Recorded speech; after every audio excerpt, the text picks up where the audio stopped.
नमस्कार प्यारे दोस्तों, स्वागत है आपका गुरु सैनी मोटिवेशन में एक बार फिर से।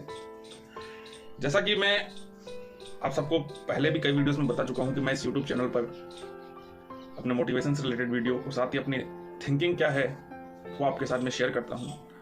और आज उसी क्रम को आगे बढ़ाते हुए आज हम बात करेंगे गुरु और शिष्य के रिश्ते के बारे में। पिछले कुछ दिनों में आपने भी अखबारों में पढ़ा होगा और मैंने भी पढ़ा है कि एक 7वीं कक्षा के छात्र को एक शिक्षक ने इस तरह बेरहमी से पीटा कि उसे अपने अनमोल प्राणों को ही छोड़ना पड़ा। ये बात अभी चल ही रही थी कि फिर से एक शिक्षक ने एक विद्यार्थी को इस कदर पीटा कि उसे अस्पताल में भर्ती कराना पड़ गया। ये दौर चल ही रहा था और मैं सोच ही रहा था कि गुरु शिष्य के इस रिश्ते के बारे में बात करनी चाहिए कि कुछ विशेष कारणों से मैं इसको आपके सामने साझा नहीं कर पाया कि आज फिर से एक बार अखबार में पढ़ा कि एक और शिक्षक ने एक विद्यार्थी को बेरहमी से पीटा। और लगातार ये घटनाएं तो हम सुन ही रहे हैं कि शिक्षक छात्राओं को छेड़ रहे हैं, स्कूलों के अंदर उनका यौन शोषण होता है। काफी ऐसे मुद्दे हैं, खुलकर आज आपसे बात करना चाहता हूं। आखिर एक शिक्षक कौन है और एक शिक्षक के क्या कर्तव्य हैं और एक शिक्षक का धर्म क्या है, शायद आज ये लोग भूल गए हैं। और कहीं ना कहीं छात्र भी अपने छात्र धर्म को भूलते जा रहे हैं। लेकिन मैं उनकी बात नहीं करूंगा, वो अबोध हैं, वो निष्पाप हैं, वो गलतियां कर सकते हैं। उनकी गलतियों को नजरअंदाज ना करते हुए उन्हें सही मार्ग पर ले जाना, यही तो एक शिक्षक का सबसे बड़ा धर्म है। लेकिन आजकल के जो शिक्षक हैं वो केवल अपने ज्ञान रूपी जो अहंकार है उसको बच्चों पर थोपना चाहते हैं। वो चाहते हैं कि मेरे को जितनी नॉलेज है वो सब की सब इस बच्चे पर उतार दूं। अब उसके लिए चाहे वो साम दाम दंड भेद किसी का भी उपयोग करे। अरे मूर्ख शिक्षकों, मैं ये मूर्ख शब्द उन शिक्षकों के लिए कह रहा हूं जिन्हें केवल ज्ञान है और वो ज्ञान भी उनके पास में अधूरा है।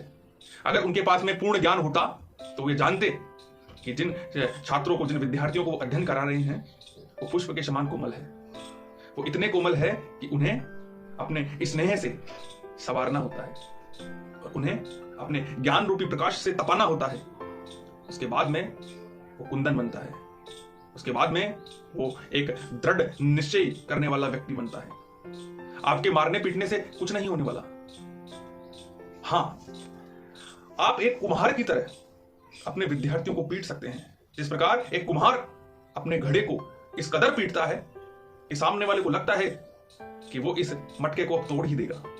परंतु ये कोई नहीं जानता कि जिन थपेड़ों से वो घड़े को पीटता है उसी स्नेह से वो एक हाथ उस घड़े के अंदर रखता है और वो चोट जब मारता है तो उसे स्नेह से उस चोट को वो संवारता भी रहता है ताकि वो घड़ा एक सुंदर और स्पष्ट आकार ले सके। लेकिन आजकल के ये शिक्षक इस कदर निर्दयता के व्यवहार पर उतर चुके हैं कि उन्हें छोटी छोटी कक्षा में पढ़ने वाले बच्चों पर भी जरा भी दया नहीं आती। और एक बात याद रखना कि यदि एक शिक्षक में दया का भाव नहीं है तो वो एक शिक्षक कहलाने लायक ही नहीं। और इसकी सबसे बड़ी जो मैं कमी मानता हूं, हमारे इस एजुकेशन सिस्टम को मानता हूं, इस शैक्षिक प्रणाली को मानता हूं, ये बिना परखे ऐसे स्कूलों को मान्यता दे देता है, ऐसे शिक्षकों को पढ़ाने के लिए मान्यता दे देता है तो शिक्षक बनने लायक ही नहीं है। और ये जो शिक्षक बनने की प्रोसेस है ये से गुजरते ही नहीं। चंद रुपयों के लिए, चंद रुपयों की बचत के लिए आप ऐसे हैवान शिक्षकों को अपने यहां रख लेते हैं जिनको पूर्ण ज्ञान ही नहीं है। अगर जिन्हें एक शिक्षक के धर्म का ज्ञान होता तो वो कभी भी अपने बालकों पर इस तरह से अत्याचार नहीं करते। मैंने अपने जीवन में कभी किसी छात्र के साथ इस कदर का बर्ताव नहीं किया, चाहे उसने कितनी भी बड़ी शैतानी की हो, चाहे उसने किसी भी तरह का ऐसा काम किया हो जो मुझे बुरा लगा। मैंने सदैव उसका मार्गदर्शन किया, ये सोचा कि मैं तो आया ही हूं इसका मार्गदर्शन करने के लिए, ना कि इसको शारीरिक और मानसिक यातनाएं देने के लिए। यदि मुझे ऐसा लगता है कि किसी विद्यार्थी के अंदर कोई दोष है तो मैं उसका सही मार्गदर्शन करना मेरा परम धर्म समझता हूं।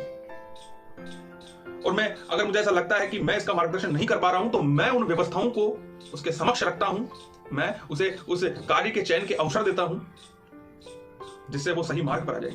और मैं पूर्ण मेहनत करता हूं, लेकिन कभी भी उसको शारीरिक और मानसिक यातनाएं नहीं देता। उसी प्रकार आपको भी यही कर्म और यही धर्म अपनाना चाहिए। मैंने मेरे शिक्षकों से यही सीखा है। आप बच्चे की पिटाई कीजिए, लेकिन उसी तरह जिस तरह एक कुम्हार अपने घड़े को पीटता है वो जितनी चोट उस घड़े को मारता है, उसी स्नेह और उसी सरलता से वो उस घड़े को इस कदर स्नेह भी देता है जिससे वो घड़ा एक सुस्पष्ट आकार लेता है। बहुत सी बातें हैं जो मैं आपसे करना चाहता था, दिल में है, लेकिन मैं अपने शिक्षक भाइयों का भी सम्मान करता हूं। यदि आप किसी विद्यालय में अध्यापन का कार्य करा रहे हैं तो निसंदेह आप में ज्ञान तो होगा ही। अगर आप में ज्ञान है तो बहुत बढ़िया बात है, लेकिन आपके ज्ञान के साथ साथ आप में स्नेह होना भी बहुत जरूरी है। क्योंकि चाहे आप में प्रचुर मात्रा में ज्ञान हो, लेकिन उस ज्ञान को आपको देने में स्नेह का साथ आपने नहीं लिया तो आपका वो ज्ञान सार्थक ज्ञान नहीं है। इस बात का आप विशेष तौर से ध्यान रखें। दिन ब दिन ऐसी घटनाएं हमें लगातार सुनने को मिल रही है। मैं आपसे एक बात पूछना चाहता हूं। काफी लंबे समय से हमने इस कोरोना काल को देखा है और इस कोरोना काल के कारण सबसे ज्यादा प्रभावित हुए हैं तो ये शिक्षक और ये विद्यार्थी प्रभावित हुए हैं, क्योंकि इन्हें ही उस लंबे समय से गुजरना पड़ा है कि ये एक दूसरे से मिल ही नहीं पाए। हालांकि हमने ऑनलाइन माध्यम का सहारा लिया, लेकिन उससे हमें एक फिजिकल जो रिलेशनशिप बनता है, एक जो अटैचमेंट होती है, वो नहीं बन पा रही थी। अब स्कूल खुले हैं तो हमें अपने तहे दिल से इन नन्हे नन्हे विद्यार्थियों का सम्मान करना चाहिए कि हमें गर्व है कि आपकी वजह से हमारी रोजी रोटी चलती है, आपकी वजह से हमें सम्मान मिलता है, क्योंकि एक शिक्षक का इस समाज में सर्वोपरि स्थान होता है और एक शिक्षक बनता है इन नन्हे नन्हे विद्यार्थियों से।